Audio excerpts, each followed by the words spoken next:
আইসিসির সঙ্গে যুক্ত সন্দেহে ধৃত মুসাকে জেরা করতে কলকাতায় পৌঁছলো এফবিআই টিম। কয়েক মাস আগে বীরভূম থেকে মুসাকে গ্রেফতার করে রাজ্য পুলিশ। গ্রেফতারের পরে মুসা সম্পর্কে তথ্য চেয়ে পাঠান মার্কিন গোয়েন্দারা। এতদিন জেল হেফাজতেই ছিল মুসা, আজ তাকে পেশ করা হয় নগর দায়রা আদালতে। আদালতে মুসাকে নিজেদের হেফাজতে চায় এনআইএ।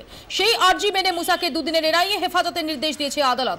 সিজার মন্ডল আমাদের সঙ্গে টেলিফোন লাইনে রয়েছেন। সিজার, মুসাকে জেরা করতে এফবিআই এর টিম এসে পৌঁছলো, কতটা সিরিয়াস এই বিষয়টা?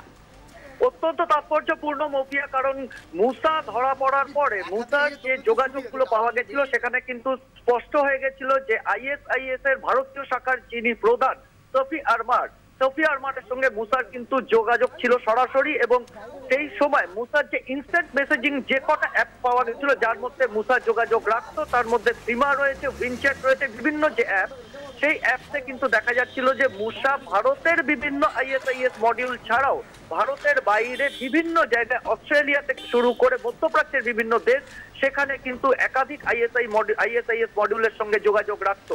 সেই সময় ভারতীয় সার্চ, যেটা ভারতীয় টেকনিক্যাল রিসার্চ অর্গানাইজেশন, তারা কিন্তু এই সমস্ত চ্যাট হিস্ট্রি সেগুলোকে রিট্রিভ করতে পারেনি এবং সেই সময়ে কিন্তু এফবিআই সাহায্য নেওয়া হয় এবং এফবিআই কে গোটা বিষয়টা জানানো হয়, এফবিআই এর সঙ্গে তথ্য আদান প্রদান করা হয় এবং সেই তথ্য আদান প্রদান হওয়ার পরে, সেই চ্যাট হিস্ট্রি রিট্রিভ করার পরে কিন্তু যথেষ্ট আশঙ্কার একটা জায়গা তৈরি হয়েছে। কারণ মার্কিন গোয়েন্দারা মনে করছেন মুসার মাধ্যমে কিন্তু ভারত ছাড়াও পৃথিবীর বিভিন্ন প্রান্তে একাধিক জায়গায় যে আইসিসের যে মডিউলগুলো রয়েছে, যেগুলো হয়তো খুব সামনে আসছে না, সেই মডিউলগুলোকে শনাক্ত করা সম্ভব। এবং সেই কারণেই আজকে কিন্তু মার্কিন গোয়েন্দাদের এই বিশেষ দল, তারা দিল্লি থেকে আজকে একটু আগেই এনআইএ অফিস কলকাতায় এসে পৌঁছেছেন মুসাকে জিজ্ঞাসাবাদ করবার জন্য। সিজার, তুমি আমাদের সঙ্গে থাকো, আমরা শুনে নেব মুসার আইনজীবী তিনি কি বলছেন। আমরা প্রেয়ার করেছি যে আমাদের দুদিনের কাস্টাডি দরকার আছে, কারণ কিছু মানে ওর এগেনস্টে আরও কিছু ইনভেস্টিগেশনে বাকি ছিল, সেটা আমরা করার জন্য আমাদের ইনভেস্টিগেশন এজেন্সি প্রেয়ার করেছে এবং সেটা কোর্টের কাছে আমরা ফাইল করেছি। কোর্ট কনসিডার করে ওটা ডাইরেকশন দিচ্ছেন দুদিনের কাস্টাডি আমাদেরকে দেওয়ার জন্য। আবারও ফিরে যাবো সিজার মন্ডলের কাছে। অর্থাৎ সিজার, যে মুসাকে একদম পশ্চিমবঙ্গ থেকে গ্রেফতার করা হয়েছিল, সেই মুসার এই আইসিস যোগ, সেটা যে আরো অনেক অবধি তার শিকড় বিস্তৃত, তারই কি ইঙ্গিতটা সেটা আরো স্পষ্ট হচ্ছে? অবশ্যই মফিয়া, কারণ মুসাকে যখন বীরভূম থেকে গ্রেফতার করেছে, বিশ্বভারতী ফার্স্ট প্যাসেঞ্জার থেকে গ্রেফতার করা হয়, প্রাথমিকভাবে মনে করা হয়েছিল মুসা পশ্চিমবঙ্গের একটি মডিউলের সঙ্গে যুক্ত এবং তার একটা নাশকতার ছক রয়েছে। সেই সংক্রান্ত বেশ কিছু তথ্য সেই সময় পেয়েছিল সিআইডি এবং পরবর্তীতে এনআইএও সেই সংক্রান্ত বেশ কিছু তথ্য পায়। কিন্তু পরবর্তীকালে এই চ্যাট হিস্ট্রি বা যা কমিউনিকেশন হয়েছে, সেই কমিউনিকেশনের যা তথ্য, সেগুলোকে পুনরুদ্ধার করবার পর কার্যত মানে তাক লেগে গেছে তদন্তকারীদের। এই কারণেই যে সেখানে দেখা যাচ্ছে মুসার যোগাযোগের লেভেলটা কিন্তু অনেক দূর অব্দি ছিল। একদিকে যেমন সফি আরমারের সঙ্গে যোগাযোগ ছিল, তার পাশাপাশি বিভিন্ন জায়গায়, বিশেষত অস্ট্রেলিয়ার মতো জায়গাতেও কিন্তু একটি আইসিস মডিউলের হদিশ পাওয়া যাচ্ছে মুসার এই চ্যাট হিস্ট্রি থেকে। এবং সেই জায়গাতেই কিন্তু আশঙ্কিত মার্কিন গোয়েন্দারা, কারণ মার্কিন গোয়েন্দারা মনে করছেন পশ্চিমী বিশ্বের বিভিন্ন জায়গায় থ্রু এই চ্যাট কমিউনিকেশন মুসা কিন্তু আইসিসে জিহাদের উদ্বুদ্ধ করার একটা বড় রোল প্লে করছিল এবং তার মাধ্যমে যে মডিউলগুলো পৃথিবীর বিভিন্ন দেশে রয়েছে সেগুলোকে খুঁজে পাওয়া সম্ভব। সিজার, ধন্যবাদ। সিজার মন্ডল আমাদের সঙ্গে এতক্ষণ টেলিফোনে কথা বললেন। পুষ্টি সমুদ্র ক্রমশ ঘোরালো হচ্ছে আন্দামানের পরিস্থিতি, আর আবহাওয়ার আরও অবনতি হওয়ার আশঙ্কা। কপ্টারে উদ্ধার কাজ শুরু হলেও এখনও আটকে বহু পর্যটক, আর তাই নিয়ে আমাদের বিশেষ সেগমেন্ট।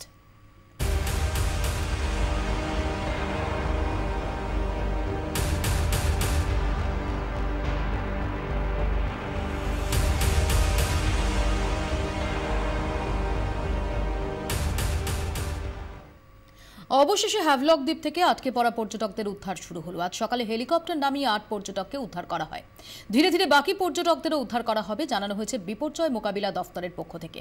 যে পর্যটকরা এখনো আটকে, তাদের হোটেল থেকে বেরোতে নিষেধ করা হয়েছে। বিনা খরচে পর্যটকদের হোটেলে রাখার নির্দেশ দিয়েছে প্রশাসন। খাবারের ব্যবস্থাও করা হয়েছে, তবে খারাপ আবহাওয়ার জন্য এখনো পর্যন্ত নৌবাহিনীর 4টি উদ্ধারকারী জাহাজ নোঙর করতে পারেনি। বিপর্যয় মোকাবিলা দফতরের পক্ষ থেকে জানানো হয়েছে সুস্থ রয়েছেন প্রত্যেক পর্যটকই।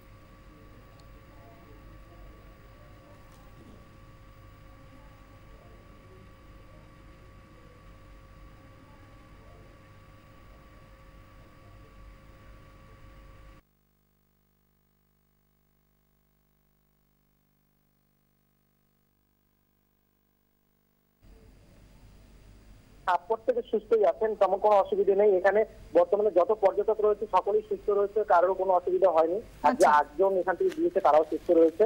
এখানে যে অ্যাডমিনিস্ট্রেশন যে পদক্ষেপ নিয়েছে যে প্রত্যেকটা হোটেলে আমরা ইনফর্ম করে দিয়েছি যে হোটেল থেকে কোনো গেস্টকে চেক আউট না করা হোক, এখানে খাওয়া দাওয়ার বন্দোবস্ত করে দেওয়া হয়েছে হোটেল থেকে। আর বিনা শুল্কে কোনো পেমেন্ট নেওয়া হচ্ছে না, শুধু এখানে থাকার জন্য অ্যাডমিনিস্ট্রেশনের তরফ থেকে এটা বন্দোবস্ত করা হয়েছে। শুধু হোটেলে থাকবে গেস্ট, তার জন্য কোনো পেমেন্ট নেওয়া হবে না। এখন বর্তমানে হেলিকপ্টার থেকে আমরা চেষ্টা করছি যদি সম্ভব হয় হেলিকপ্টার থেকে আরো ট্রিপ করবে। আদারওয়াইজ একটাই উপায় আছে, যদি ওটা ঠিক হয় তবেই মেম্বারশিপ আসবে। আদারওয়াইজ পর্যটকদের আমরা এটাই দিয়েছি যে তারা হোটেলে থাকুক, তারা হোটেল থেকে বাইরে নামে। কারণ এখন ওয়েদার সি সাইডটা খুব বেশি রাত রয়েছে, হাওয়ার তীব্রতা ধীরে ধীরে বেড়েই চলেছে। আন্দামান বেড়াতে গিয়ে দুর্যোগের কবলে 1400 পর্যটক। হ্যাভলকে হোটেলবন্দি এ রাজ্যের 600 পর্যটক। উদ্ধার কাজে গিয়ে মাঝ সমুদ্রে এখনও আটকে রয়েছে নৌসেনার 4টি জাহাজ। আজই নোঙর করার কথা ছিল জাহাজগুলির, খারাপ আবহাওয়ায় হ্যাভলকে নোঙরই করতে পারেনি 4টি জাহাজ। হ্যাভলকে জারি হয়েছে চরম সতর্কতা।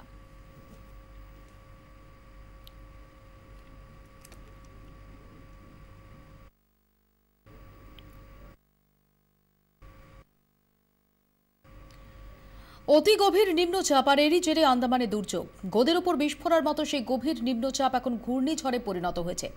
আন্দামানের খুব কাছেই রয়েছে ঘূর্ণিঝড় ভার্দা। দিল্লির মৌসুম ভবনের পূর্বাভাস আরও শক্তি সঞ্চয় করবে এই ঘূর্ণিঝড়। আগামী 4 দিনের মধ্যে তা আছড়ে পড়বে আন্ধ্রা উপকূলে। তবে ভার্দার অবস্থান পোর্ট ব্লেয়ারের খুব কাছাকাছি হয় আন্দামানে দুর্যোগ চলবে। 65 কিলোমিটার গতিবেগে বইছে ঝোড়ো হাওয়া। দুদিন এই দুর্যোগের পর কিছুটা অবস্থার উন্নতি হতে পারে।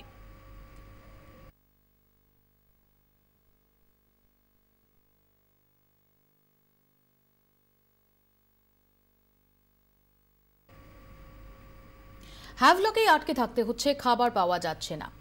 যাওয়া বা সামান্য মিলছে তা কিনতে হচ্ছে চড়া দামে, জানিয়েছেন হ্যাভলকে আটকে পড়া পর্যটক বিনয় ভট্টাচার্য। আমরা এখন হ্যাভলকে রয়েছি। আমাদের গতকাল ছিল ফ্লাইট ছিল যাওয়ার, এখান থেকে আমরা যেতে কোনোরকমই যেতে পারছি না। প্রচন্ড ঝড় বৃষ্টিতে এখান থেকে বাড়ি থেকে বেরোতেই পারছি আমরা। আমরা এখানে কটেজ আছি, কটেজের মধ্যেই রয়েছি। খাওয়া দাওয়া প্রায় ফিরে এসেছে, যতক্ষণ আসি ততক্ষণ আমাদের যিনি নিতে পারো তারপর আর নিতে পারবো না। বাজার ঘুরে কোথাও আর খাওয়া দাওয়া কিছু পাওয়া যাচ্ছে না।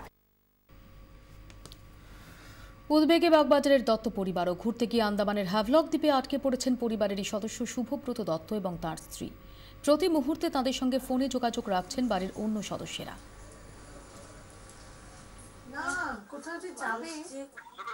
ঝড় দমকা আছে, বৃষ্টি শুরু হয়ে গেছে। ওনারা কোথায় আটকে আছেন একটু জানেন? তোরা কি কোথায় আছিস এখন?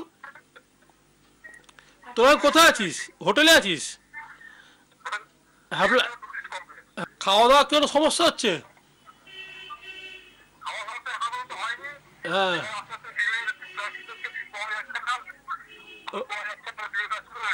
ও এখন এখন থেকে ডিম ফিম পাওয়া যাচ্ছে না, কাছে শুরু হয়ে গেছে। ও, জলের কোনো সমস্যা হচ্ছে কি?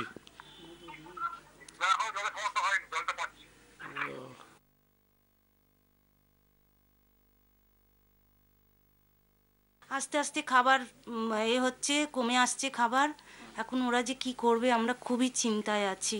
যোগাযোগ হচ্ছে, মাঝে মাঝে পাচ্ছি না ফোনে, আবার মাঝে মাঝে পাচ্ছিও, কথাবার্তা চলছে, কিন্তু কোনো ভালো কিছু বুঝতে পারছি না তো এখন। কারণ কোনো জাহাজ যদি না পৌঁছতে পারে কোনো, ফেরার তো সমস্যা না। খাওয়া দাওয়া এখন যে কথা বললেন, কথা বলে দুশ্চিন্তা মুক্ত হলেন না? না না, দুশ্চিন্তা মুক্ত হবো কোত্থেকে? বলছি খাওয়া দাওয়া টান পড়ছে আস্তে আস্তে, এখন চললে খুব অসুবিধার মধ্যে পড়বে।